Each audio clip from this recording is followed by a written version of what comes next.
గట్టిగా హల్లెలూయా చెప్తారా? గట్టిగా హల్లెలూయా, హల్లెలూయా, హల్లెలూయా. ఇందులో నుండి కొన్ని ప్రాముఖ్యమైన విషయాలు చెప్పాలనుకుంటున్నా. ఈరోజు నేను ఆశపడుతున్నా, ఇష్టపడుతున్నా. ద్వితీయోపదేశకాండము 31వ అధ్యాయము 12వ వచనం చదువుదామా? నీ దేవుడైన యెహోవాకు భయపడి, ఏంటంటే అందరు తీసారా? పేజ్ నెంబర్ వచ్చి 172. పేజ్ నెంబర్ ఎంత?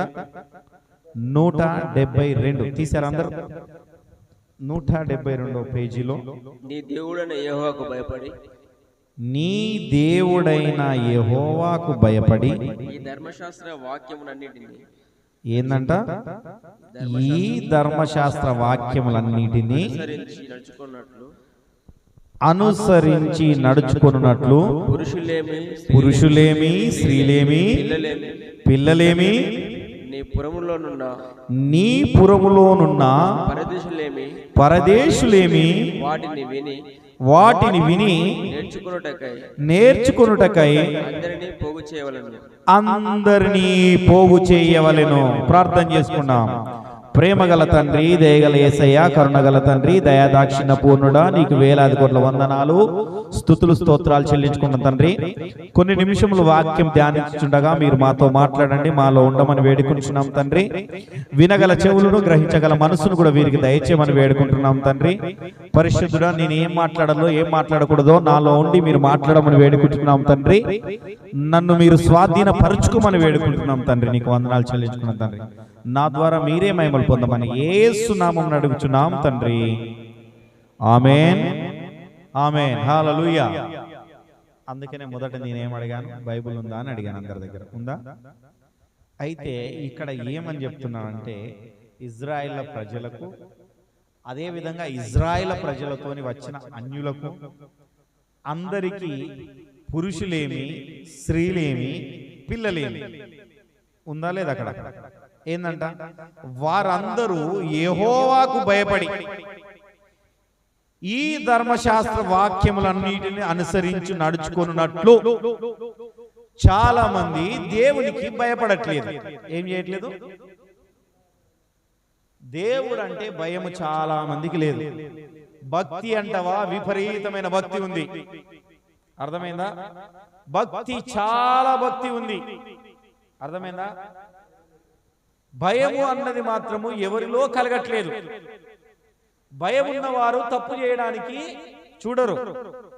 ఎందుకు అంటే, భయం ఉన్నవాడు ఏం చేస్తాడంటే, ఆ దేవుడు చూస్తున్నాడు, దేవుడు దానికి శిక్ష వేస్తాడు అన్న భయము మనిషిలో ఉంటది. అర్థమవుతుందా? అందుకనే ఆయన నేర్పిస్తున్నాడు పురుషులకు గాని స్త్రీలకు గాని వారి పిల్లలకు గాని వారు నడవవలసిన త్రోవను ఏ విధంగా ఉండాలి అన్నది మొదట చెప్తున్నాడు. ఏమంటే, దేవునికి భయపడాలి. రెండవది, ధర్మశాస్త్రమును అనుసరించాలి. ఏం చేయాలా? ఈ రెండు కష్టమైన పనులే. యేసు క్రీస్తును నమ్ముకుంటున్న ప్రజలమైన మనకు ఈ రెండు చాలా కష్టమైన పనులు. ధర్మశాస్త్రాన్ని అనుసరించరు, దేవునికి భయపడరు.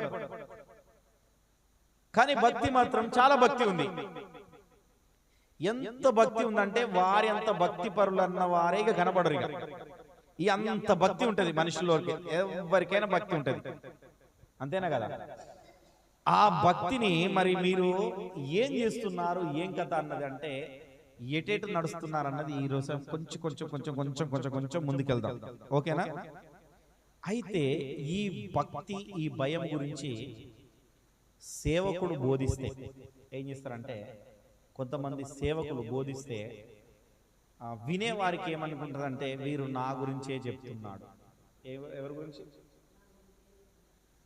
నా గురించే చెప్తున్నాడు గనక, నన్నే దృష్టిలో పెట్టుకొని చెప్తున్నాడు గనక, ఇక మాకు ఈ పాస్టర్ గారు వద్దు, నేను ఈ చర్చికి వెళ్ళను, ఇంకొక అడిగి వెళ్తాను. ఒక బ్యాచ్,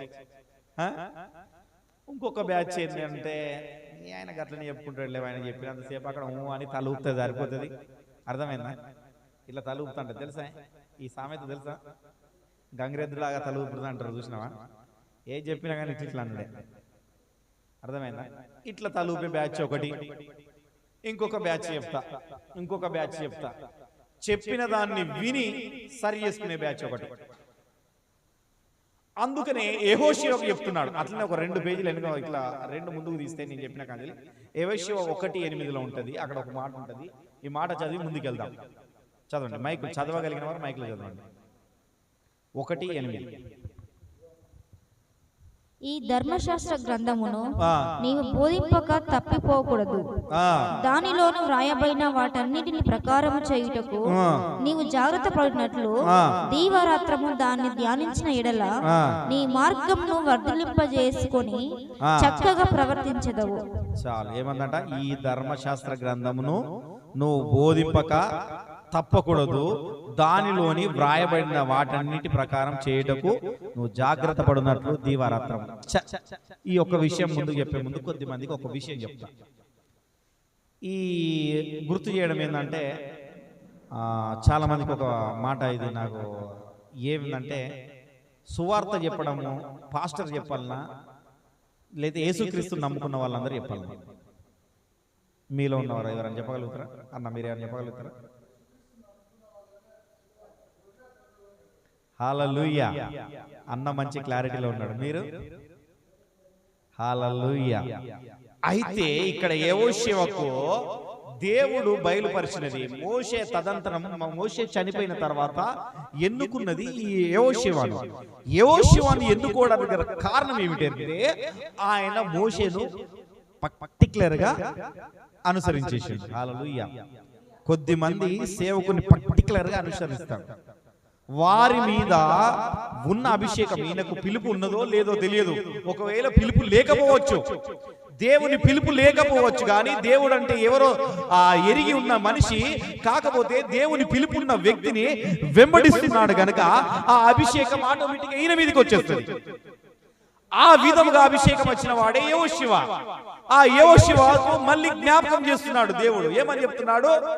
ఏదైతే మోషే నీకు ధర్మశాస్త్ర గ్రంథమును ఏదైతే నీకు అప్పచెప్పాడో ఆ వాక్యమును బోధించడానికి నువ్వు తప్పిపోకూడదు. సేవకులైనా విశ్వాసులైనా ఎవరైనా కానీ ఏదైతే మీరు వింటున్నారో, ఏ ధర్మశాస్త్రం అయితే వింటున్నారో, ఏ గ్రంథం అయితే వింటున్నారో, ఆ విన్న దాని విషయంలో కానీ మీరు తప్పిపోకూడదట. హల్లెలూయా. తప్పిపోవడం ఏంది? మా అయ్యగారు చెప్పింది చర్చి దాటిన తర్వాత మనకు గుర్తుండదు. హల్లెలూయా. ఆదివారం ఏం వాక్యం చెప్పిన ఎంతమంది గుర్తుండదు? కథ అయిపోయింది. హల్లెలూయా.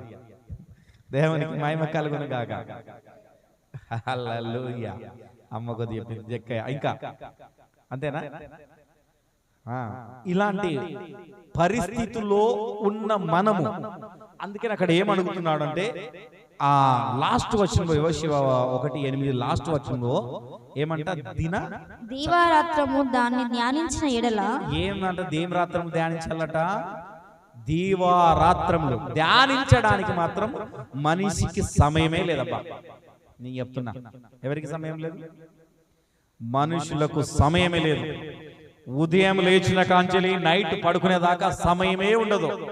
ఆ పని ఈ పని అన్ని సమయాలు ఉంటాయి. టీవీ చూడడానికి సమయము, ఫోన్ చూడడానికి సమయము, బయటికి వెళ్ళి సొల్లు చెప్పడానికి సమయము, ఇతరులతో మంచిగా కల్లిబుల్లి మాటలు చెప్పుకోవడానికి సమయము, అన్నిటికీ సమయము ఉంటుంది. కానీ దేవుని వాక్యాన్ని చెప్పడానికి సమయం ఉండదు.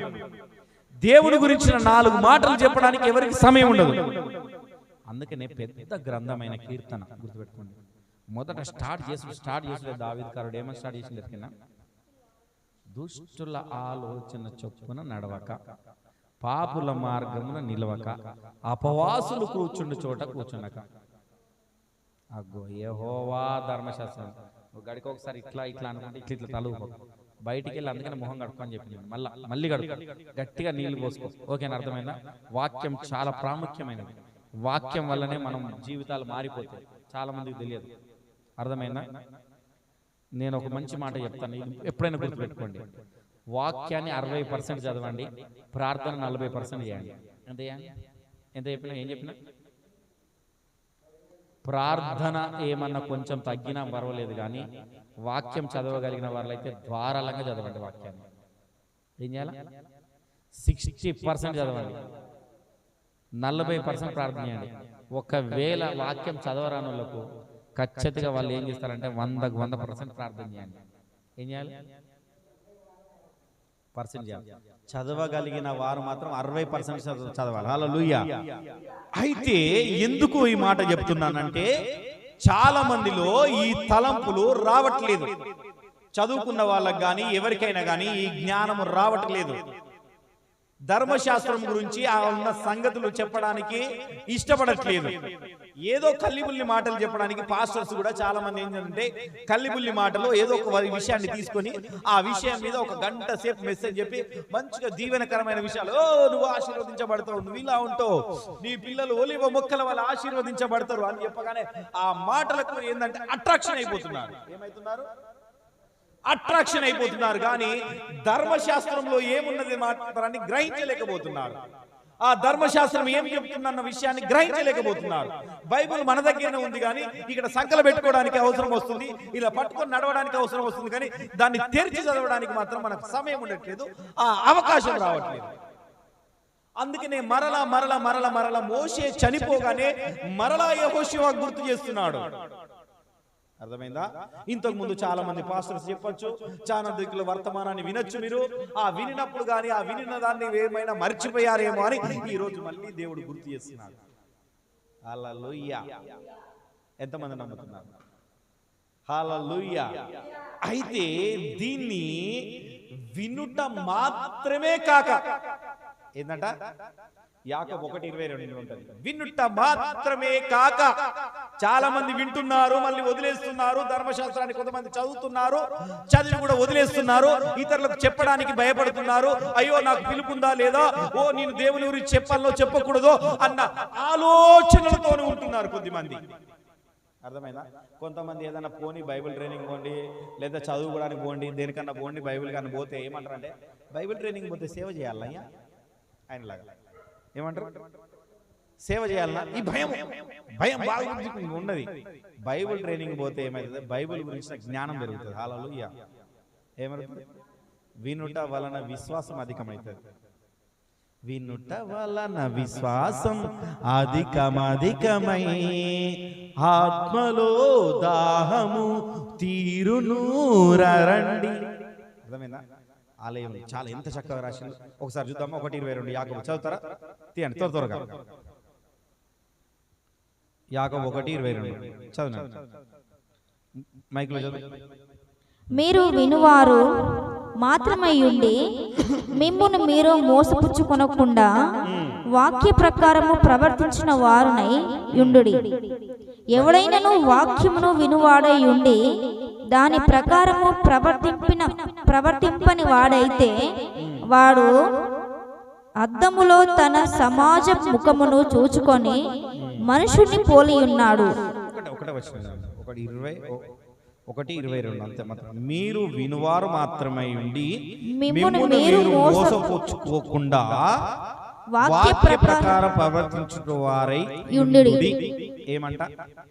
చాలా మంది ఈ మాట చెప్పడానికి ఇష్టపడరు, నేను మాత్రం చెప్పడానికి ఇష్టపడతాను. వాక్యం వింటున్నాం, వినిన మాత్రమే కాకుండా ఆ వాక్యానుసారంగా జీవించడం. ఏం చెప్పాను నేను మొన్న కూడా, అందుకనే గుర్తు చేశాను. వెంబడించి వాక్యం చదవడం వల్ల వాళ్ళు ఆశీర్వదించబడ్డారని నేను 2-3 చెప్పాను. అదే మాటను ఇప్పుడు మరల గుర్తు చేస్తున్నాను. వాక్యం విని వాక్యానుసారంగా వెళితే నీలో ఆశీర్వాదం చూస్తారు, నీలో ఒక అద్భుతాన్ని చూస్తావు. నీ కుటుంబంలో ఏదో తెలియని ఒక మంచితనమైన మంచి అద్భుతాలను చూస్తావు. ఎన్నడూ లేని మార్పులను చూస్తుంటావు.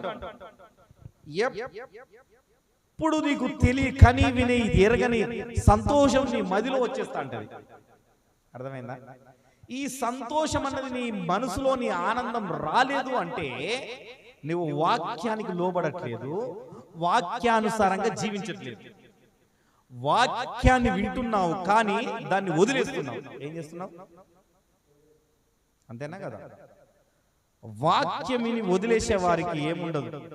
నేను చెప్తున్నా కదా, ఎప్పటి చెప్ప ఎనుగులని ఏముండదు. వాళ్ళకి ఏంటంటే వీళ్ళు ఏ బ్యాచ్లో చేరుతారంటే ఎవరన్నా మంచి నువ్వు ఇలా ఉంటావు అలా ఉంటావు అని ఇట్లా చెప్తారు చూసినవా, ఈ దీవెనకరమైన మాటలే, వేరే మాటలు కాదు, దీవెనకరమైన మాటలు చెప్తున్నారు చూసినవా, వాళ్ళతో అప్పుడు మనం అంటారు. కానీ దాని తర్వాత మళ్ళీ ఇంటికి పోయి చూసుకోగానే అదే బాధ, అదే ఓ ప్రభువా నాకు ఈ బాధ తీసేవా, నాకు ఇరుకులు తీసేవా, ఇబ్బందులు తీసేవా.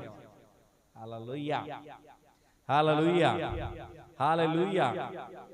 ఇలాంటి హెచ్చరించడానికి అసలు దైవ సేవకుడు ఉన్నాడు. చాలా మంది తెలియదు ఈరోజు. ఎందుకంటే ఈరోజు బాగా హెచ్చరికలు మీకు చెప్పాలన్న విషయాన్ని నేను బాగా ఉన్నా. ఎందుకంటే దేవుడు నాకు కొన్ని విషయాలు చెప్తున్నాడు.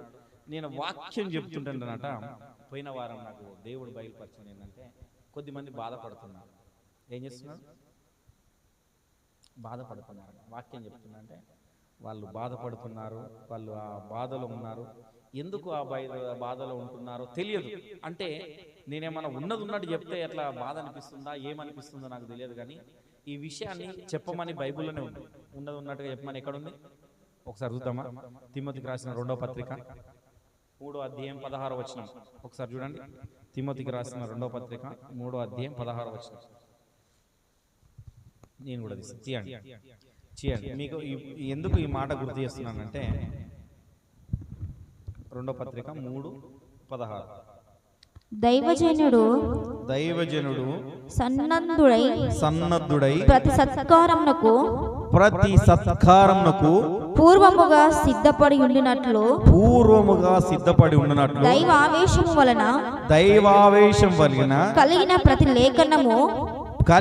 ప్రతి లేఖనమును ఉపదేశించుటకును ఏం చేయాలంట?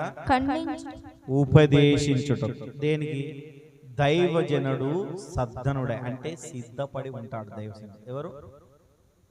ఒక దైవజనుడు కావాలి అంటే, ఒక దైవజనుడు ఉండాలి అంటే ఆ దైవజనుడు దేవుని కురానికి సిద్ధపడిన ఒక వధువుగా ఉండాలి. ఏమని ఉండాలి? వధువుగా ఉంటేనే సంఘాన్ని ఒక వధువుగా సిద్ధపడి చేస్తాడు. ఆ సిద్ధపడి ఉన్న ఆ దైవజనుడు ఏ విధంగానైతే ఉన్నాడో, అందుకని యేసుక్రీస్తు వారు కూడా శిష్యులతో చాలాసార్లు ఈ మాట చెప్తారు. ఏమంటారంటే, వాళ్ళు తండ్రి గురించి మాట్లాడుతున్నావయ్యా, తండ్రి గురించి మాట్లాడుతున్నావు అంటే తండ్రిని మాకు చూపించవా అని అడుగుతారు. శిష్యులు ఏమంటారు? తండ్రిని మాకు చూపించవా అని అడుగుతారు. అడిగితే ఆయన ఏమంటాడని తెలుసా? నన్ను చూస్తే ఎవరిని చూస్తే కాదు, యేసుక్రీస్తుని చూస్తే తండ్రిని చూసినట్టే. అంటే ఆయన ఏం చెప్తున్నాడు? ఆయన పోలికలో నేను వచ్చాను, నేనే దేవుణ్ణి, నేనే తండ్రిని, నేనే వచ్చాను, మీరు నన్ను చూడట్లేదు, నన్ను గ్రహించట్లేదు అని చెప్తున్నాడు. That's all. సింపుల్ గా చెప్పాలంటే, ఇంకా వివరణ చెప్పకుండా సింపుల్ గా చెప్పాలంటే, ఆయన చెప్పిండు నన్ను చూస్తే తండ్రిని చూసినట్టే అన్నాడు. ఆయన నడుచుకునే నడవడిక కూడా అలానే ఉంది. అయితే ఇక్కడ దైవజనుడి నడవడిక కూడా అలానే ఉంది కనుక ఈ దైవ ఆవేశం మీద కలిగిన, ఎందుకంటే ఈ వాక్యానుసారంగా ఎవరైతే జీవించట్లేదో, ఎవరైతే వాక్యానుసారంగా నడవట్లేదో వారి మీద కలిగే ఈ ఆవేదన ఏంటంటే దాని గురించే ఇక్కడ ఏం చేస్తున్నాడు అపోస్తుడైన పౌలు తిమోతి అయిన తన సహోదరుడికి, తన కుమారుడికి ఆయన ప్రాణం పెట్టిలాగా ఆయన ఇది ఏంటంటే వాక్యానుసారంగా కన్న కుమారుడికి చెప్పి రాస్తున్నాడు ఈ పదంలో. ఏమని రాస్తున్నాడు? ఖండించి చదవండి. ఖండించుటకును తప్పుదిద్దుటకును నీతియందు శిక్ష వేయుటకును ప్రయోజనకరమై ఉన్నది. అబ్బా ఎన్ని చెప్పిండు? 3 విషయాలు చెప్పిండు. అవునా కదా? ఎన్ని విషయాలు చెప్పిండు? వింటున్నారా? ఏదో సాయంకాలం ఉంటా కదా, అప్పుడు అసలే 11:30 12 అవుతుంది, నిద్ర వస్తుందేమో. హల్లెలూయా. నిద్ర వచ్చిన వాళ్ళందరూ ఒకసారి గట్టి హల్లెలూయా చెప్పండి. హల్లెలూయా. అన్నకు ఒక్కడికే నిద్ర వస్తుంది అన్నమాట. హల్లెలూయా, స్తోత్రం. అయితే అందు విషయంలోనై నేనేం చేస్తున్నానంటే ప్రతి ఆదివారం ఖండిస్తున్నాను. ఎందుకు ఖండిస్తున్నానంటే నీతి విషయంలో మారడానికి, తప్పు దిద్దడానికి నేను ఖండిస్తున్నాను. లేకపోతే లేదనుకో, నేను కూడా నార్మల్గానే మెసేజ్ చెప్పింది అనుకో, సంఘం పెరుగుతుంది. కానీ ఈ సంఘం పెరుగుతుంది ఓకే, కానీ ఈ సంఘం పరలోక రాజ్యంలో ఉండదు. హల్లెలూయా. అర్థమైందా? తప్పు దిద్దకపోతే పరలోక రాజ్యానికి వారసులు కానే కాదు. అందుకని మరి మోషేకి చెప్పిండు కదా, మళ్ళీ యోషువకు చెప్పవలసిన అవసరం ఏమున్నది? నేను ఒక మాట చెప్పను, అర్థమవుతుందా? నేను చెప్పేది మీకు అర్థమవుతుందా? మోషేకి చెప్పినాడు దేవుడు, మోషే ఏదైతే చెప్తున్నాడో మళ్ళీ అదే విషయాన్ని యోషువ చెప్పవలసిన అవసరం ఏమున్నది? చెప్పవలసిన అవసరం లేదు కదా. అంటే ప్రతిసారి గుర్తు చేస్తున్నాడు అన్నమాట దేవుడు. ఏం చేస్తున్నాడు? నువ్వు ఈ విధంగా నడుచుకోవాలి, ఈ విధంగా ఉండాలి, ప్రతి ఆదివారం దేవుణ్ణి ఆరాధించాలి, ప్రతి సమయానుకూలంగా దేవునితో నువ్వు నడుచుకోవాలి, ఆరాధన క్రమం తప్పకుండా ఉండాలి, క్రమం తప్పకుండా పాటలు పాడాలి, క్రమం తప్పకుండా దేవుణ్ణి స్తుతించాలి. ఇంకా చాలా ఉన్నాయి చెప్తాంటే, మళ్ళీ అటు ఇటు తీసుకొచ్చి మా అయ్యగారు అక్కడ తీసుకొచ్చిండు అంటారేమో, అందుకని కొన్ని కట్ చేసేస్తాం. హల్లెలూయా, అర్థమైందా? ఇవన్నీ ఉండాలి అన్నదాన్ని ఏంటంటే ఈ ప్రతిసారి దీన్ని ఖండించుతూ ఉంటాను. ఆ ఖండించుతూ ఉంటే నీతి మూలంగా బ్రతుకుతారంట. ఏ విధంగా బ్రతుకుతారు? అప్పుడే కదా నీవు దేవుని కుమారుడు కనబడతావు. ఎందుకంటే యేసు ప్రభు వారు కూడా, దేవుడు కూడా ఒక మాట చెప్పాడు. ఏమని చెప్పాడు ఎవరికైనా? నేను పరిశుద్ధుడను గనక మీరు కూడా పరిశుద్ధుడుగా ఉండండి. ఈ మెసేజ్ కూడా ఎంత ఒక గంట సేపు చెప్పినా కదా, ఇంతకుముందు విన్నారు కదా, గుర్తుంది కదా. దేవుని లాగా ఉండాలి, ఎందుకంటే ఆయన స్వరూపంలో మనం వచ్చాము. ఎవరి స్వరూపంలో? దేవుని స్వరూపంలో వచ్చాము. ఆయన స్వరూపంలో ఉన్న మనము ఆయన లాగా ఉండకపోతే ప్రయోజనం ఏమున్నది? ఆయన గురించి నీకు తెలియకపోతే తెలుసుకోవడానికి ఆయన ఒక ధర్మశాస్త్రం ఇచ్చాడు, ఈ బైబిల్ ఇచ్చాడు. ఈ బైబిల్లో ఉన్న ఈ లేఖనములు వినమని చెప్తున్నాడు. ఏమని చెప్తున్నాడు? ఇవి వినాలి, లేదా సేవకుడు చెప్పిన మాటనన్నా వినాలి. నువ్వు వినలేనప్పుడు సేవకుడితో నన్ను వెంబడించాలి. సేవకుడు ఏ విధంగా చెప్తున్నాడన్న విషయాన్ని నువ్వు గ్రహించాలి. ఆ గ్రహించి దానిలో నుండి నీ తప్పేందో నువ్వు తెలుసుకోవాలి. తెలుసుకొని నువ్వు నీతి మార్గంలో నడవాలి. అర్థమైందా? అందుకనే దావీదు గారు అంటాడు, నీ ఎదుట నేను పాపము చేయకుండా ఉండునట్లు. ఏంటంటే ఒకసారి ఆ వాక్యం చూద్దాం. 119వ కీర్తన 11.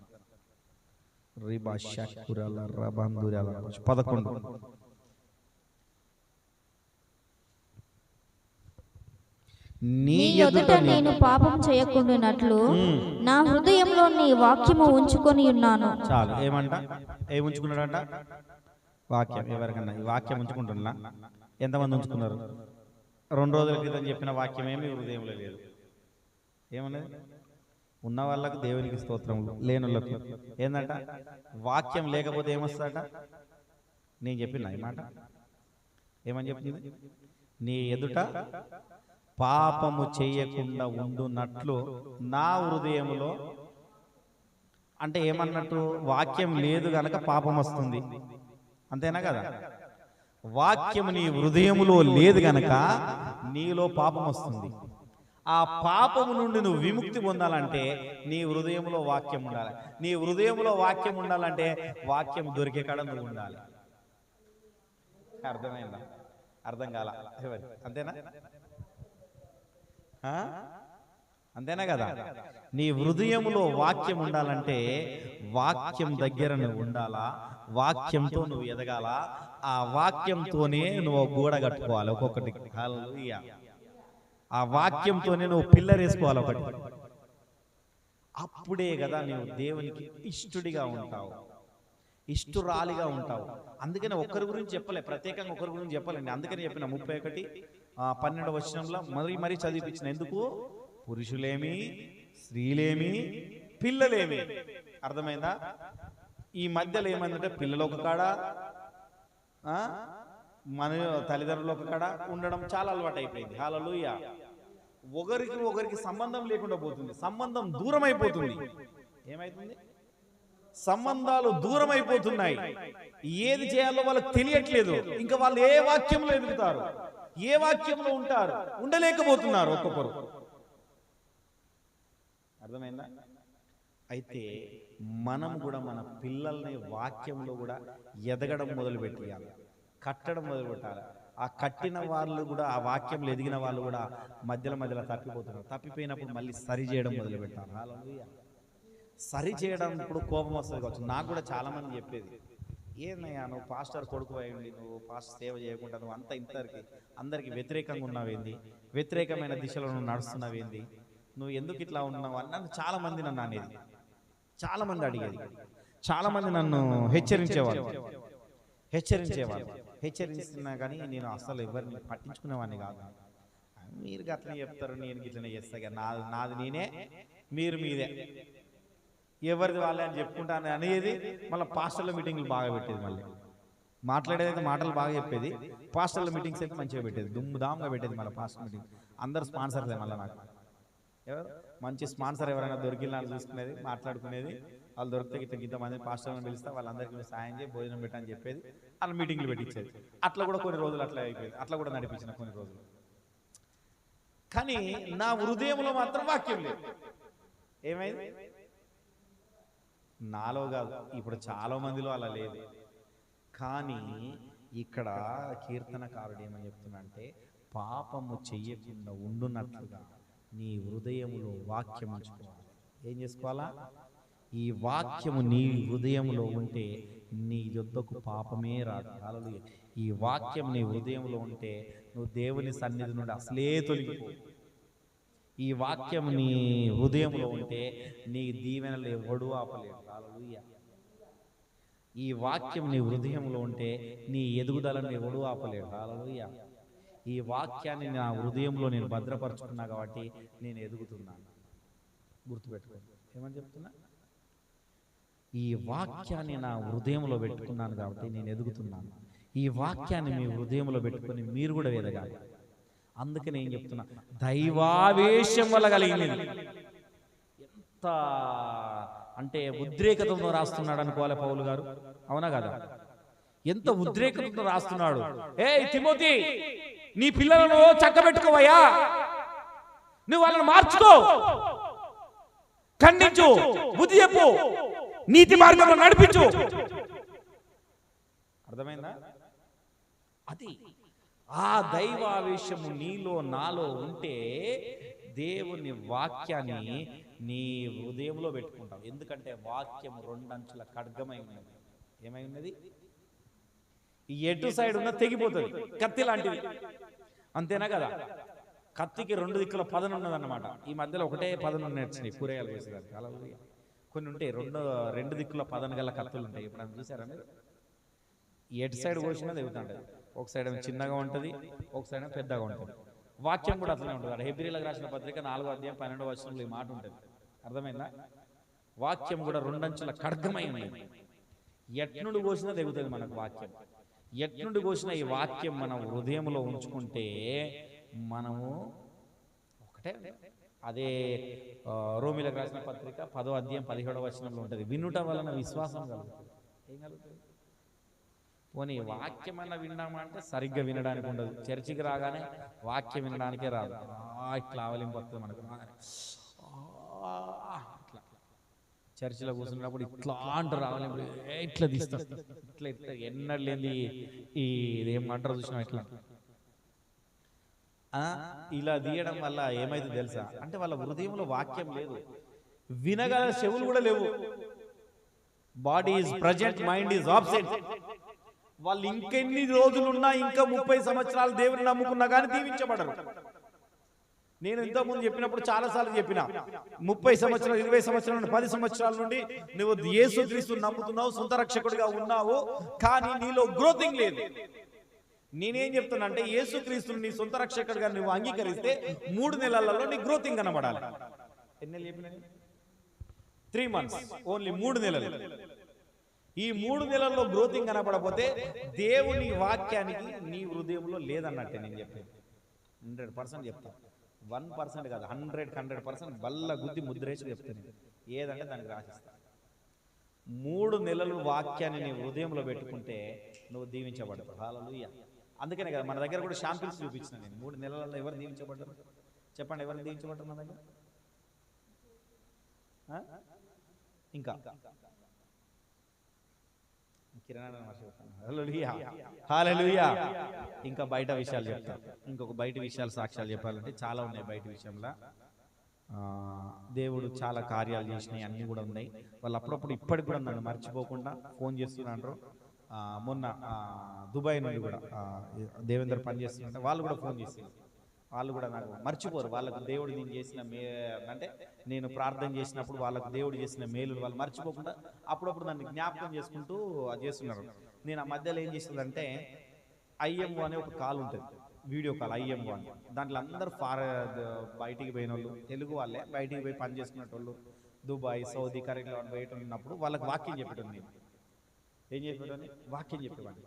వాళ్ళకి వాక్యం చెప్తుంటా అంటే వాళ్ళు వాక్యం విని ప్రార్థన చేసినప్పుడు దాంట్లో అట్లా మేలులు పొందుకున్న వాళ్ళు చాలా మంది ఉన్నారు. నాకు ఫోన్ చేసి మాట్లాడేటోళ్ళు అలా విధంగా ఉన్న వాళ్ళు ఉన్నారు, ఇలా పొందుకున్న వాళ్ళు ఉన్నారు. అయితే ఇక్కడ ఏమంటారంటే ఒకసారి మనం ఇది ఒకటి చదువుతాం. ఇది ఒకటి చదివి నేను త్వరగా ముగించడానికి రోమీలకు రాసిన పత్రిక 10వ అధ్యాయం 17వ వచనం ఒకసారి చూద్దాం. ఓకేనా? కాగా వినుట వలన విశ్వాసం కలుగును, వినుట క్రీస్తుని గూర్చిన మాటల వలన కలుగును. అబ్బా, ఎవరి గురించట? మరి చాలా మంది వింటారు, వినుట వలన విశ్వాసము కలుగును. మరి ఎవరికి గురించి విశ్వాసం కలుగుతుంది? ఏ మాటల గురించి కలుగుతుంది? క్రీస్తుని గూర్చిన. గుర్తుపెట్టుకో, అందరు వింటున్నారు. వినుట వలన విశ్వాసం కలుగును అంటే కలిబుల్లి మాటలు వింటున్నాం, పనికొచ్చే మాటలు వింటున్నాం, పనికిరాని మాటలు వింటున్నాం. అవునా కదా? ఇప్పుడు ఇంతకుముందు చెప్పిన కదా, ధారాళంగా మంచి మాటలు చెప్పేటోళ్ళు మంచిగా ఉన్నాయి కదా, అలాంటి మాటలు కూడా వింటున్నాం. వాటి వలన విశ్వాసము, వినుట వలన విశ్వాసం కలుగు. కానీ అది క్రీస్తు గురించే ఉండాలి. ఎవరి గురించే ఉండాలి అంటే చాలామంది ఏమన్నా అనుకోండి, ఏమన్నా ఈ ఆన్లైన్ చూసే వాళ్ళు కూడా ఎవరైనా ఏమనుకోని, కానీ చాలామంది యేసు క్రీస్తుని పరిచయం చేయట్లేదు. ఏం చేయట్లేదు? యేసు క్రీస్తు వారిని పరిచయం చేయట్లేదు. పరిచయం చేయకుండా ఆ మాటలతో విస్తారమైన వాక్యాన్ని చెప్తున్నారు, కానీ ఆ వాక్యంలో రూపాంతరం కనబడట్లేదు. నేను చాలా వాక్యాలు విన్నా, ఏమంటుంది? ఏం కనబడట్లేదు? రూపాంతరం కనబడట్లేదు. ఎంత మంచి మాటలు చెప్తున్నాడు అంటే, నేను అప్పుడప్పుడు కొద్దిమంది వాక్యాలు వింటా, పెద్ద పెద్ద సేవకులే వింటామన్న, మామూలు వాళ్ళు విన్నప్పుడు నాకు అనిపిస్తూ ఉంటుంది, ఎక్కడ క్రీస్తు కనబడట్లేదే నాకు. ఎక్కడ ఏడదుడు క్రీస్తు కనబడట్లేదు. మరి క్రీస్తు విషయం జరుగుతూనే కదా ఇక్కడ మనకు వినటం వలన విశ్వాసం కలుగుతుంది అన్నారు. ఆ మాటలు క్రీస్తు అయి ఉండాలి. నీవు ఎక్కడ మాట్లాడినా, ఎక్కడ విన్నా కానీ, నువ్వు ఏ విధంగా నడుచుకున్నా కానీ నీ మాటలు కూడా క్రీస్తు అయి ఉండాలి. అదే ధర్మశాస్త్రం చెప్తుంది. ధర్మశాస్త్రం కూడా అదే చెప్తుంది. ఈ ధర్మశాస్త్రంలో రాయబడిన లేఖనం ఏమైతే ఉన్నదో ఆ మాటలే నీవును నీ పిల్లలను దాన్నే ధ్యానించాలని చెప్తున్నారు. ఆ వాక్యాన్ని నువ్వు ఎప్పుడైతే వింటావో, ఆ దేవుడు ఏదైతే చెప్పాడో ఆ మాటను ఎప్పుడైతే నువ్వు వింటావో, దాన్ని ఎప్పుడైతే రిపీట్ చేసుకుంటా దాని ప్రకారం ఉంటావో, ఆ వాక్యం నీ మదిలో ఉంటుంది. నీ మదిలో ఉన్నప్పుడు నీవు తప్పు చేయడానికి భయపడతాడు. అప్పుడు భయపడతావు కదా తప్పుకు, లేదా భయపడవు. అందుకనే చెప్పాను కదా, భక్తి అందరికీ ఉంది కానీ భయం లేదు. నేను చెప్పాను స్టార్టింగ్, ఏం చెప్పాను? భక్తి అందరికీ ఉంది. నీకుంది భక్తి, ఇంకొరకు ఉంది, నీ పక్క పొంటోళ్ళకు ఉన్నది, నీ ఎదురుంగోళ్ళకు ఉన్నది. ఇంకా చూడండి, వాళ్ళ భక్తిలో చూసుకుంటే నీ భక్తి అసలు పనికిరాని భక్తి. నాకు తెలిసినంత వరకు అయితే భక్తి అందరికీ ఉంది, కానీ దేవుడు అంటే భయం లేదు. దేవుడు నిన్ను శిక్షిస్తాడన్న భయం లేదు. దేవుడు నిన్ను నరకంలో పడేస్తాడన్న భయం లేదు. ఆ దేవుడిని నువ్వు మర్చిపోయావు, ఆ క్రీస్తును నువ్వు మర్చిపోయావు. ఎందుకంటే నువ్వు క్రీస్తును వింటలేవు కదా, క్రీస్తు గురించిన మాటలు వింటలేవు కదా. ఆయన మాటలు నీ చెవి యొగ్గి నీ హృదయంలో తాకట్లేదు. ఆ వాక్యాన్ని నీ హృదయంలో నువ్వు పెట్టుకోవట్లేదు. నీ వాక్యాన్ని ఆ హృదయంలో నువ్వు ఎప్పుడైతే పెట్టుకుంటావో అప్పుడు నీకు భయం కలుగుతుంది. అప్పుడు భయం కలిగినప్పుడు అప్పుడు నువ్వు ఆశీర్వదించబడతావు. భయపడకపోతే, దేవునికి భయపడకపోతే ఆశీర్వదించబడతావు. అర్థమైందా? నెహెమియా కూడా భయపడ్డాడు. నెహెమియా ఎక్కడో రాజు దగ్గర పనిచేసేవాడు. అర్థమైందా? ఒక నెహెమియా 1:5 ఉంటుంది. ఆయన భయపడి ఆయన ప్రార్థన చేస్తున్నాడు. ఓ భయంకరమైన మహాదేవా, నీ ఉగ్రతను మా మీదికి రానియకు అని ప్రార్థన చేస్తున్నాడు. ఏమని చేస్తున్నాడు? భయంకరుడని పోలుస్తున్నాడు ఆయన. మనమైతే ప్రేమగల దేవా, దయగల ప్రభువా, కరుణా కటాక్షపూర్ణుడా అని అడుగుతాడు. అర్థమైందా? ఆయన కోపం మాత్రం ఆగదు. అర్థమైనా? సుధమ గుధ పట్టణానికి ఏమైంది? జల ప్రళయం వచ్చి అయితే ఒక్కరు కూడా మిగిలలే, నోహావు తప్పితే ఇంకెవరు మిగిలలే. ఆయన ఎంత భయంకరుడు అన్నట్టు అర్థమైందా? ఆయన ఎంత భయంకరుడు దాన్ని మనం గుర్తు చేసుకోము. ఏమైనా దయగల ప్రభు, దేవుడు క్షమిస్తాడు, దేవుడు కరుణిస్తాడు, దేవుడు అది చేస్తాడు, ఇవే మాటలు ఇవే ఉన్నాయి. కానీ ఒకరోజు వాక్యం చెప్పాను, ఏమని చెప్పాను? పాపానికి మాత్రము నరకం అయితే ఉండాల్సి ఉన్నది. నువ్వు దేవుణ్ణి తెలుసుకునే సత్యముని ఎరిగి కూడా నువ్వు బయటికి మళ్ళీ పోయినావంటే, పాపంలో పడ్డావంటే దానికి ప్రాయచిత్తం పడవలసిందే. భూమి మీదనో లేదా పరలోక రాజ్యంలో ఎక్కడో ఒక శిక్ష అనుభవించాల్సిందే. ఈ రోజు నువ్వు గనక దేవునికి భయపడకపోతే, ఆ దేవుని మాటలు నువ్వు వినకపోతే, ఈ ధర్మశాస్త్రంలో గ్రంథంలో రాయబడిన ఈ లేఖనాలను నువ్వు వినకపోతే, దానికి భయపడకపోతే నువ్వేం చేస్తావంట?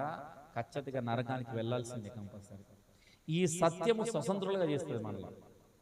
నువ్వు స్వతంత్రుడిగా బతకట్లేదు, నువ్వు స్వతంత్రుడిగా నువ్వు ఉండట్లేదు, నీవు దీవెనకరంగా ఉండట్లేదు అంటే నీవు దేవునికి భయపడట్లేదు. సింపుల్. ఏం చేయట్లేదు? అంతేనా? ఏమన్నా ఒక మాట ఉంటుంది 8:32 అంటే, సత్యం అంటే స్వతంత్రులుగా చేస్తాడు. సత్యం అంటే ఏమిటి? వాక్యమే సత్యం. నేనే సత్యమును, నేనే జీవమును, నా ద్వారా తప్పితే ఎవడు తండ్రి యుద్ధకు పోతారు. ఎవరైనా ఎవరి ద్వారా పోతారు? ఈ మాట ఎవరు చెప్పారు? యేసు ప్రభుల వారు స్వయంగా చెప్పాడు. ఏం చెప్పాడు? స్వయంగా చెప్పాడు. చాలా మంది అంటున్నారు యేసు క్రీస్తు దేవుడు అని ఎక్కడ చెప్పిండంటే, ఆయన చెప్పకనే చెప్పిన చాలా దిక్కులు చెప్పిండు. అదే ఈ మాటనే మనం అనుకోవచ్చు, ఆయనే దేవుడు అని చెప్పినట్టు. ఏమన్నాడు? నేనే సత్యమును, నేనే జీవమును, నేనే మార్గము, నా ద్వారా తప్ప అంటే డైరెక్ట్ చెప్తున్నాడు, చెప్పకనే చెప్తున్నాడు. నేనే రాబాయి దేవుడిని, నా ద్వారా తప్ప ఇంకెవరు రారు నా దగ్గరికి అని చెప్తున్నాడా లేదా? మరి ఆ సత్యము మనల్ని స్వతంత్రులుగా చేయాలంటే మన హృదయంలో వాక్యం ఉండాలి. ఈ సత్యము మనల్ని స్వతంత్రులుగా చేయాలంటే మన హృదయంలో ఈ ధర్మశాస్త్రం ఉండాలి. హల్లెలూయా. ఈ చేతిలో ఉన్న ఈ ధర్మశాస్త్రం ఇది కూడా హృదయంలో ఉండాలి. చాలా మంది దీన్ని ఏం చేస్తారు? అడిగినా పడుకునేటప్పుడు తల కింద పెట్టుకుంటారు. ఈ పుస్తకాన్ని తల కింద పెట్టుకున్నారు, ఈ వాక్యాలు పెట్టుకుంటారు బాబు మీ హృదయంలో అని చెప్తాను. చాలా మందికి ఈ విషయం చాలా మందికి డిస్కషన్ చేసినారు. ఏం చేయాలంటే, అబ్బా బైబుల్ పక్కన పెట్టుకున్నా కానీ అవి పిచ్చి పిచ్చి కళలు పడుతున్నాయా అంటారు. నేను బైబుల్ పక్కన పెట్టుకుంటే పిచ్చి పిచ్చి కళలే పడతాయి, వాక్యాన్ని నీ హృదయంలో పెట్టుకో, దాంట్లో ఉన్న లేఖనాలను, అప్పుడు ఈ కళలు పడే పిచ్చి పిచ్చి కళలు పడేయాలి. అవి ఏందయ్యా నువ్వు వెరైటీగా చెప్తున్నావు అంటారు. హల్లెలూయా. అర్థమైందా? ఈ ధర్మశాస్త్ర గ్రంథము, ఈ ధర్మశాస్త్రంలో ఉన్న విషయాలు ఇవి నీ హృదయంలో ఎప్పుడైతే భద్రపరచబడి ఉంటాయో అప్పుడు నీవు ఎంత దీవెనలు చూస్తావంటే, ఎంత ఆశీర్వాదాలు చూస్తావంటే చూస్తావు. అప్పుడు నువ్వు తప్పు చేయడానికి ఆలోచిస్తావు. ఏం చేస్తావు? దేవుని నిత్యం స్తుతించాలని చూస్తావు. నిత్యం ఇంకొకరితో మాట్లాడాలని చూస్తుంటావు. ఇంకొకరికి విన్న వాక్యాన్ని ఆ ఇంకొకరితో పంచుకోవాలని చూస్తుంటావు. ఇంకొకరిని పంచుకొని ఇంకొకరిని రక్షించాలన్న తపన నీలో ఉంటది. ఆ తపనతోనే నువ్వేం చేస్తావు అంటే ఇంకొకరిని పట్టుకొని వస్తావు. హల్లెలూయా.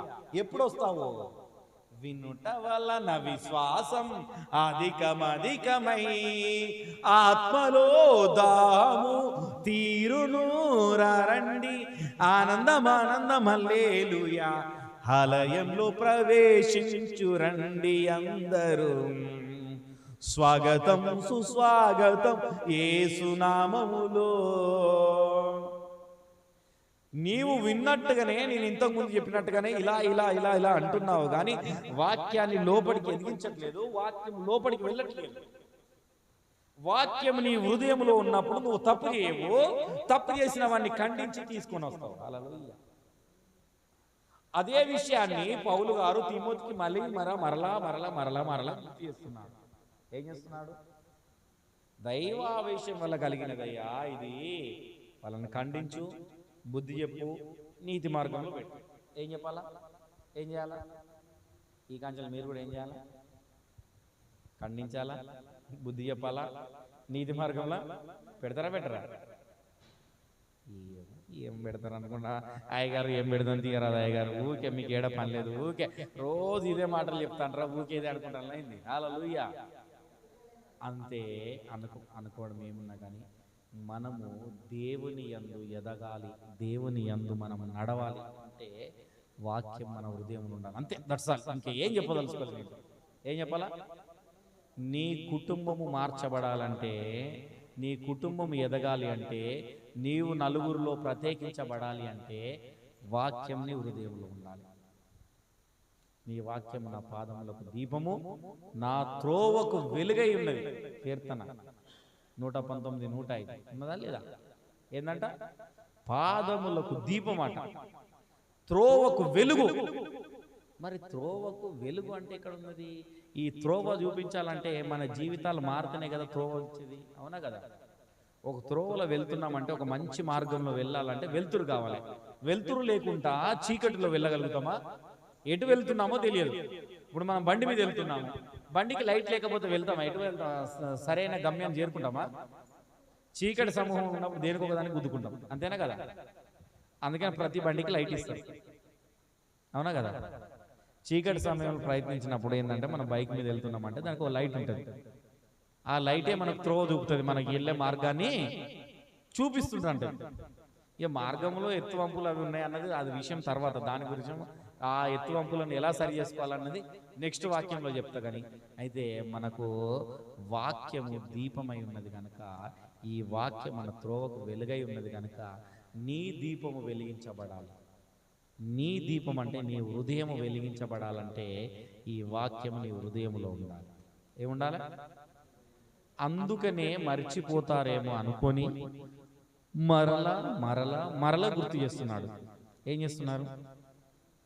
దేవుడు చెప్పాడు, మోషే చెప్పాడు, మోషే చెప్పిన తర్వాత మళ్ళీ యెహోషువ చెప్పాడు. ఏం చెప్పాడు? దీవారాత్రంలో ధ్యానించండి అయ్యా, ధ్యానించండి అంటే ఈరోజు ఆల్ నైట్ ప్రేయర్ రమ్మంటే సగం మంది కూడా రాలేదు. హల్లెలూయా. ఇంకేం ధ్యానిస్తారు? ఇక ధ్యానించేది ఏమున్నది? వీళ్ళందరినీ ఎవరైనా ఎంత బుద్ధి చెప్పి ఎంత ఖండించినా కానీ మారని జనం, అంతేనా కదా? మార్పు లేని వారు. అందుకనే వీరిని దేవుడు ఏ విధంగా పెట్టాలో, ఏ విధంగా తీసుకురావాలో వాళ్ళని తీసుకొస్తాడు. కానీ మీరేందంటే సత్యము మిమ్మల్ని స్వతంత్రులుగా చేస్తుంది కనుక మీరేం చేయాలంటే ఈ దైవావేశం వీళ్ళ కలిగిన ఈ నిర్ణయాలను చెప్పినప్పుడు మన తప్పును మనం సరిదిద్దుకోవడానికి చూడాలి, మనం అంచెలంచెలుగా ఎదగడానికి కూడా చూడాలి. మనం ఎంత ముందుకు ఎదగాలన్నది నీ ఎదుగుదలను చూసి నీ పక్కవారు అడగాలి. హల్లెలూయా. నేను ఒకరోజు చెప్పాను, నేను ఒక సాక్ష్యం చెప్పాను, ఇది ఒక చిన్న సాక్ష్యం చెప్పి వెళ్ళిపోతాను. నన్ను చూసి ఏమని అడిగినంటే, ఆర్ యూ క్రిస్టియన్ అడిగాడు. ఏమన్నారు? చెప్పాను కదా మీరు. ఆయన కొన్ని గిఫ్ట్లు కూడా వచ్చినాయి, గిఫ్ట్లు కూడా చూపించాను, అవునా కదా? చూపించానా? అందులో ఒకటి మొన్న ఇండక్షన్ స్టవ్ కూడా వచ్చింది అట్లనే. హల్లెలూయా. నా ప్రవర్తన చూసి నువ్వు క్రైస్తవుడివా అని అడిగినాను. ఏమన్నాడు? క్రైస్తవుడిని కాదు, నేను పాస్టర్ అని కూడా చెప్పుకోవాల్సి వచ్చింది అక్కడ. That's all. నీ ప్రవర్తన అట్లా ఉండాలి. సత్యంలో నువ్వు ఉంటే నువ్వు స్వతంత్రుడిగా ఉంటావు. అర్థమైంది? ఎక్కడ పోయినా నువ్వు ప్రత్యేకించబడతావు, ఏడికి వెళ్ళినా నువ్వు ప్రత్యేకించబడతావు. వివేకం లేకుండా తిరిగే ప్రజలు ఉన్నారు, వివేచ జ్ఞానం లేకుండా ఇష్టానుసారంగా తిరిగి దేవుణ్ణి అవమానపరిచే వాళ్ళు ఉన్నారు. కానీ అలా కాకుండా ఉండాలి అంటే ఈ సత్యము నీలో ఉంటే నిన్ను స్వతంత్రులుగా చేస్తుంది. హల్లెలూయా. కొంతమంది ఎక్సైట్మెంట్ లో వెళ్ళి దేవుని గురించి ఏదేదో చెప్పాలనుకుని చెప్పుకోబోయి అక్కడ దేవుణ్ణి అవమానపరిచేసి వస్తున్నాడు, ఎక్కడెక్కడో తిరుగుతుంటాను. చాలా మంది మా దగ్గర చాలా మంది నేను వింటున్నా, మా పాస్టర్ల మీటింగ్స్ కానీ అక్కడ ఇటు వెళ్ళినప్పుడు పాస్టర్ల గురించి ఒక్కొక్కరి గురించి ఒక్కొక్క పాస్టర్ గురించి చెప్తుంటే నాకు చాలా బాధ అనిపిస్తుంది. నాకు ఎక్కడెక్కడికో వెళ్ళి దేవుణ్ణి అవమానపరిచేసి వస్తున్నారు. వీళ్ళలో ఎందుకు వాక్యం ఉంటలేదు? వీళ్ళు వాక్యం చెప్పే వాళ్ళే, వీళ్ళు ఎందుకు ఖండించలేకపోతున్నారు? అది నా బాధ. వాళ్ళు ఖండించలేక వాళ్ళని ఇష్టానుసారంగా ఉంటే వాళ్ళు ఇష్టానుసారంగా తిరుగుతున్నారు, పిల్లలు ఇష్టానుసారంగా వెళుతున్నారు, ఇష్టం వచ్చినట్టు జీవిస్తున్నారు. వాళ్ళు గ్రోతింగ్ లేదు, ఎప్పుడు ఇలానే ఉంటున్నారు. ఇంకెప్పుడు చూడు ఇంతే ఉన్నదయ్యా, గంతే ఉన్నది, ఇది లేదు అది లేదు అనమాట. ఎవ్వరు చూడు ఒక్కరు కూడా సమృద్ధిగా, ఈ రోజు నేను పాస్టర్ల మీటింగ్ పోయినప్పుడు ఒక్కరు కూడా సమృద్ధిగా ఉన్నారని సాక్ష్యం చెప్పిన, ఏకైక సాక్ష్యం చెప్పింది నేను ఒక్కరినే. హల్లెలూయా. ఏం చెప్పినా ఈరోజు సేవకుల మీటింగ్ పోయినప్పుడు అందరు సాక్ష్యాలు చెప్తున్నా అంటే నేను అన్నా నాకైతే ఏమి కుదవలేదు. నేను కుర్చీలు లేవనుకున్న కుర్చీలు కూడా 60 కుర్చీలు వచ్చేసినాయి అని చెప్పిన. నాకు ఏ కొదవలేదు, సంఘంలో కొదవలేదు, నాకు ఇంటిలో కొదవలేదు అని చెప్పిన. అందరు షాక్ అయిపోతాను. అప్పుడు ఏమంటున్నారు కన్నా, మాకు ఒక 20 చీరలు ఇవ్వవా, దాంట్లోకి ఒక 10 చీరలు ఇవ్వవా నన్ను అడుగుతున్నా. అప్పుడు నేను అన్నా కదా, ముందు మీరు ప్రార్థన చేయడం నేర్చుకోండి, దాని తర్వాత అన్ని వచ్చేస్తాయి అని చెప్పేసి. ఏం చెప్పిన? ప్రార్థన చేయడం నేర్చుకోండి, దాని తర్వాత అన్ని వచ్చేస్తాయి ఆటోమేటిక్గా. అంటే సత్యం వీళ్ళని స్వతంత్రంగా చేయట్లేదు. 8:2 ఒకసారి చూద్దాం, ఇది ఒక విషయం చూద్దాం. యోహాను 8:2 ఒకసారి చదివి మనం ఒకసారి 8:32 యోహాను సువార్త 8వ అధ్యాయం 32వ వచనం. ఇది ఒకసారి చదివి మనం ప్రార్థనలోకి వెళ్దాం. అప్పుడు సత్యం మిమ్ములను స్వతంత్రులుగా చేయునని చెప్పగా అర్థమైంది. ఎందుకు ఇవన్నీ చెప్తున్నాడు? దాని పైన ఉంటది. కాబట్టి యేసు తనను నమ్మిన యూదులతో, మీరు నా వాక్యమందు నిలిచిన వారైతే నిజముగా నాకు శిష్యులై ఉండి సత్యమును గ్రహించెదరు. చాలు. ఏమందంట? మీరు నిజముగా, ఏందంట? నిజముగా. ఎక్కడ నిల్చున్నాను? ఏమని ఉన్నది? అయ్యో మర్చిపోయారా? ఇప్పుడే చదివింది కదా, నిద్ర వస్తుందా? మళ్ళీసారి చదవండి.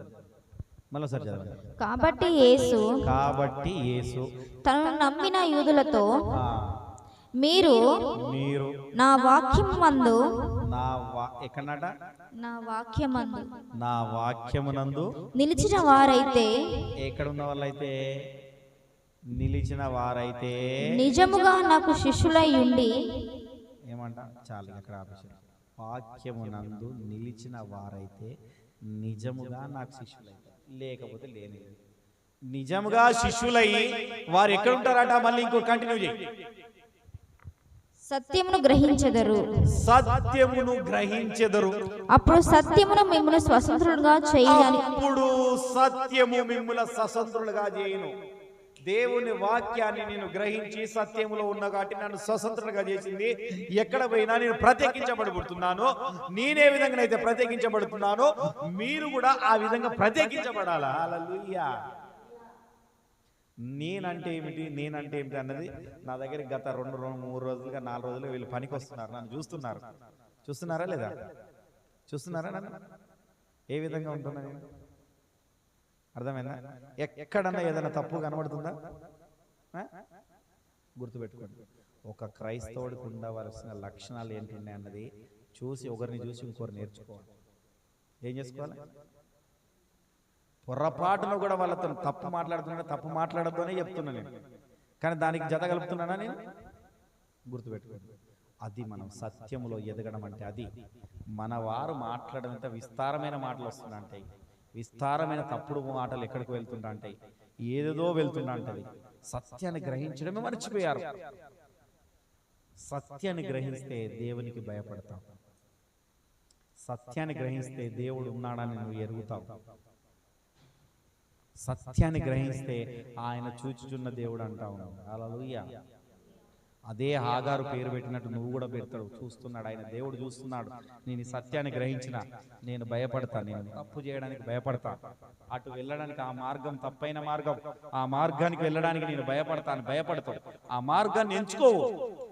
అర్థమైందా? నేను ఒక్క సాక్ష్యం చెప్పి నేను వెళ్ళిపోతాను. నేను ఒక ఫోన్లో ఒక వీడియో చూసిన. ఆ బామ్మకు 92 సంవత్సరాలు ఉంటాయి. ఎన్ని సంవత్సరాలు ఉంటాయి? 92 సంవత్సరాలు ఉంటాయి. ఫ్రమ్ ఆంధ్ర. ఆమెను మైక్ ఇట్లా పెట్టి, ఇట్లా మన వాళ్ళు షార్ట్స్ తీస్తారు కదా క్రైస్తవులే, వాళ్ళు ఒకరు తీసి, అమ్మ నువ్వు ఆదివారం చర్చికి పోతున్నావు కదా, నువ్వు చర్చికి పోతే నీకు పింఛన్ ఇయ్యమని చెప్తే నువ్వేం చెప్తావు అని అడిగింది. ఏమడిగింది చూసినావా? నన్ను కూడా పింఛన్ ఇయ్యకపోతే నువ్వేం చేస్తావమ్మా అని అడిగింది. మరి నువ్వు చర్చి మానేస్తానని నీకు పింఛన్ ఇస్తానని చెప్తావు, అప్పుడు నువ్వేం చెప్తావు? ఏమైంది ఇప్పుడు? ఆమెకి ఏముంది? ఎక్కడ కొట్టింది దెబ్బ? ఎక్కడ కొట్టింది? 92 సంవత్సరాలు పొట్ట మీద కొడతా అన్నట్టు అన్నే కదా మాట. అర్థమవుతుందా? ఎక్కడ కొడుతున్నావు? ఇప్పుడు ఏం మాట్లాడాలి? ఆమెకు డబ్బులు అవసరం. ఆ 92 సంవత్సరాలు ఏ పని చేసుకుంటుంది? ఏం చేసుకోగలుగుతుంది? ఆమె ఒక మాట చెప్పింది అమ్మసలాన. ఆ వీడియోని సేవ్ చేసుకున్నా, మన గ్రూప్లో పెడతా. నాకు ఎంత మంచిగా అనిపించిందంటే, మీకు బైబిల్లో ఏలియా అని తెలుసా? ఏలియాకు దేవుడు కాకోలంతో పంపించిండు ఆహారం. నాకు దేవుడు కావాలి కానీ నాకు ఆ పైసలు లేకపోయినా మంచిది, వాడిని తీసుకోమని. ఏమని చెప్పింది? నాకు అవసరం లేదు, నేను పింఛన్ లేకుండా మంచిదే, నేను ఇట్లా ఉంటే దేవుడు నాకు ఏదో ఒకటి పంపిస్తాడు అని ఆమె విశ్వాసం. నేను మాత్రం చర్చికి పోయడం మానేయను. ఏంటంట? చర్చికి పోవడము మానేయదు. ఏలియాను పోషించిన దేవుడు నన్ను పోషించాడు అన్నది. నేను షాక్ ఆ మాట విని. హల్లెలూయా. ఆమె విశ్వాసం నాకు కూడా లేదనిపించింది. నన్ను నేనే అనుకున్నాను. ఏమంట? ఏలియాను పోషించిన దేవుడు నన్ను పోషించాడా? ఆ మాట్లాడడం కూడా మాట వస్తలేదు, నత్తిగత్తాను, పనులు లేవు, ఈ పనులు గిన్నెలు ఏం లేవు. ఏలియాను పోషించే దేవుడు నన్ను పోషించాడా అనగానే నేను షాక్ అయ్యాను. ఇంత విశ్వాసమా? అర్థమైందా? మొన్న ఒక స్త్రీ గురించి చెప్పాను, కానాను స్త్రీ గురించి, ఆ విశ్వాసం గురించి చెప్పాను. హల్లెలూయా. అంతేనా కదా? అలాంటి విశ్వాసమే కనుక మనలో కనబడితే ఎప్పుడైతే అప్పుడే ఆ సత్యం మనం ఎప్పుడైతే ఎరుగుతామో ఈ సత్యమే మనల్ని స్వతంత్రులుగా చేస్తుంది. హల్లెలూయా. ఏం చేస్తుంది? ఈ సత్యమే స్వతంత్రులుగా చేస్తుంది. ఓకేనా? ద్వితీయోపదేశ కాండం 31:12. మళ్ళీ ఒకసారి మన వాక్యంలోకి వచ్చి మనం వెళ్ళిపోదాం. హల్లెలూయా. ప్రార్థన చేసుకుందాం. ద్వితీయోపదేశ కాండం 31:12. మీ దేవుడైన యెహోవాకు భయపడి ఈ ధర్మశాస్త్ర వాక్యములన్నిటిని అనుసరించి నడుచుకొనున్నట్లు. మొదట ఏమంతా? దేవునికి భయపడి, రెండవదిగా ధర్మశాస్త్ర వాక్యములను అనుసరించి నడుచుకున్నట్లుగా పురుషులేమి, స్త్రీలేమి, పిల్లలేమి. చాలు. అర్థమవుతుందా? ఈ కంచెలు మనం ఏం చేయాలా? అయ్యా నాకు చదువు రాదు, నేను చదవగలిగిన వాళ్ళని చదవకుంటుంటాం మేము బైబిల్ అనకుండా. కొద్దిమంది కూడా ఏంటంటే పాస్టర్లు బైబిల్ చదవమని చెప్పరు. ఎందుకంటే బైబిల్ చదివితే వాళ్ళకంటే ఎక్కువ జ్ఞానం వీళ్ళకి తెలుస్తుంది కదా. కానీ నేను అట్లాంటి పాస్టర్ని కాదు. అందరూ బైబిల్ చదవాలి, అందరూ బైబిల్ కంప్లీట్ చేయాలి. హల్లెలూయా. నేను చెప్తున్నాను, మళ్ళీ చదవగలిగిన వారిని ఖచ్చితంగా అడుగుతాను. జూన్ జూలై వరకు దాదాపు మీ బైబిల్ కంప్లీట్ అయిందని చెప్పాలి. హల్లెలూయా. ఏం చెప్తున్నా? జూన్ జూలై వరకు చదవగలిగిన వారు, నీకు కూడా ప్రభాకర్ అన్న బైబిల్ మొత్తం కంప్లీట్ అయింది చదివినని చెప్పాలి. బైబిల్ ఎక్కడెక్కడ చదివినా నేను అడుగుతాను. నీ బైబిల్ చూస్తాను నేను ఖచ్చితంగా. అందరు బైబిల్ చూస్తాను నేను చెప్తున్నా. ఎప్పుడు చూస్తా? జూన్ ఆర్ జూలైలో చూస్తా. అందరు బైబిల్ పూర్తి చేసి ఉండాలి. ఏం చేసి ఉండాలి? కంపల్సరీ వాక్యాన్ని బైబిల్ పూర్తి చేసి ఉండాలి. వాక్యం తెలిసి ఉండాలి ప్రతి ఒక్కరికి. ఏం తెలిసి ఉండాలి? వాక్యములో ఎదుగుతానంటేనే నాతో సాహసం. వాక్యంలో ఎదగకపోతే గెట్ అవుట్ అంట నేను ఖచ్చితంగా. గుర్తుపెట్టుకోండి.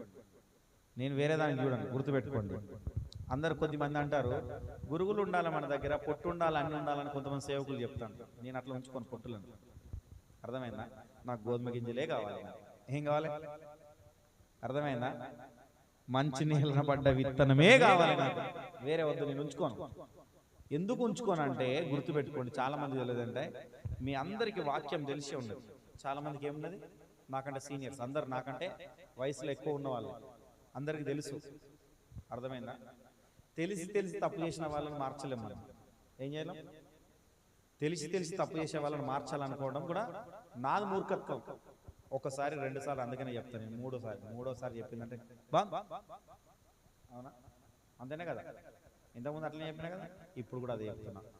ప్రతి ఒక్కరు ఈ ధర్మశాస్త్ర గ్రంథంలో ఏంటంట, పురుషులేమి, స్త్రీలేమి, పిల్లలేమి ఖచ్చితంగా ఈ ధర్మశాస్త్ర గ్రంథం గురించి పూర్తిగా తెలుసుకొని ఉండాలి. ఏం చేయాలా? తెలిసి ఉండుకోవాలి. ఇంకా నాదేమైనా పొరపాటు జరిగితే అయ్యా అక్కడ ఇట్లా ఉంది అని చెప్పాలి. అట్లా ఉండాలి, అట్లా తయారు కావాలి. ఎట్లా తయారు కావాలి? ఆ విధంగా తయారు కావాలి. ఇంకా దేవుడు మరీ గుర్తు చేస్తున్నాడు తన పిల్లలకు. ఏం చేస్తున్నాడు? మనం కూడా ఆయన పిల్లలమే. అర్థమైందా? మనకు మరీ గుర్తు చేస్తున్నాడు. ఈ ధర్మశాస్త్రాన్ని జ్ఞాపకం చేసుకో, ఈ వాక్యాన్ని ధ్యానించు. ఎందుకు వాక్యాన్ని ధ్యానించని చెప్తున్నాడు? వాక్యమే శరీరధారి అయి భూమి మీదకి వచ్చింది సత్య స్వరూపిగా. 1:8 యోహాను 1:14 ఏమంట? వాక్యమే ఈ వాక్యం గురించి నువ్వు ఎప్పుడైతే తెలుసుకుంటావో, ఈ వాక్యాన్ని ఎప్పుడైతే నీ హృదయంలో పెట్టుకుంటావో, అందుకనే కదా నీవు దీవించబడతావు. నీ హృదయంలో వాక్యం లేని ఎడల, ఈ శరీరధారిగా వచ్చిన ఆ క్రీస్తు నీ హృదయంలో లేని ఎడల నీవు దీవించబడవు. నువ్వు దీవించబడకపోవడానికి గల కారణం ఇది. వాక్యం ఉన్నదన్న భ్రమపడుతున్నావు, వాక్యములో నిలిచి ఉన్నానన్న బాధలో ఉన్నావు, కానీ ఆ భ్రమలోనే ఉన్నావు, కానీ ఆ భ్రమలోనే బ్రతుకుతున్నావు, కానీ వాక్యము నీలో లేదు అన్న విషయం నీకు తెలుసుకోవట్లేదు. అర్థమవుతుందా? వాక్యము నీలో ఉంటే ఆ వాక్యం నిన్ను సత్యములోకి ఏ విధంగా నడిపిస్తుంటదంటే, ఆ సత్యములో ఉన్నప్పుడు ఏది మంచో ఏది చెడో నీకు తెలుస్తుందంట. కనుక ఈ రోజు నుండి వాక్యంలోని ఎదుగుదాం, వాక్యంతో ఉందాం. ఇంకా ఎక్కువ చెప్పాలని ఉంది నాకు, ఇంకా ఉంది, కానీ ఇప్పటికే సమయం ఎక్కువైంది కనుక ఇప్పటితో దీంతో స్టార్ట్ చేస్తా. పార్ట్ 2 అవసరమైతే ఆదివారం చెప్తా. హల్లెలూయా, హల్లెలూయా. అందరం మోకరించినట్లయితే ప్రార్థన చేసుకుందాం. విజ్ఞాపన ప్రార్థన చేసుకుందాం. అందరం మోకరించినట్లయితే అందరం ప్రార్థన. మోకరించగలిగిన వారు మోకరించండి, మోకరించలేని వారు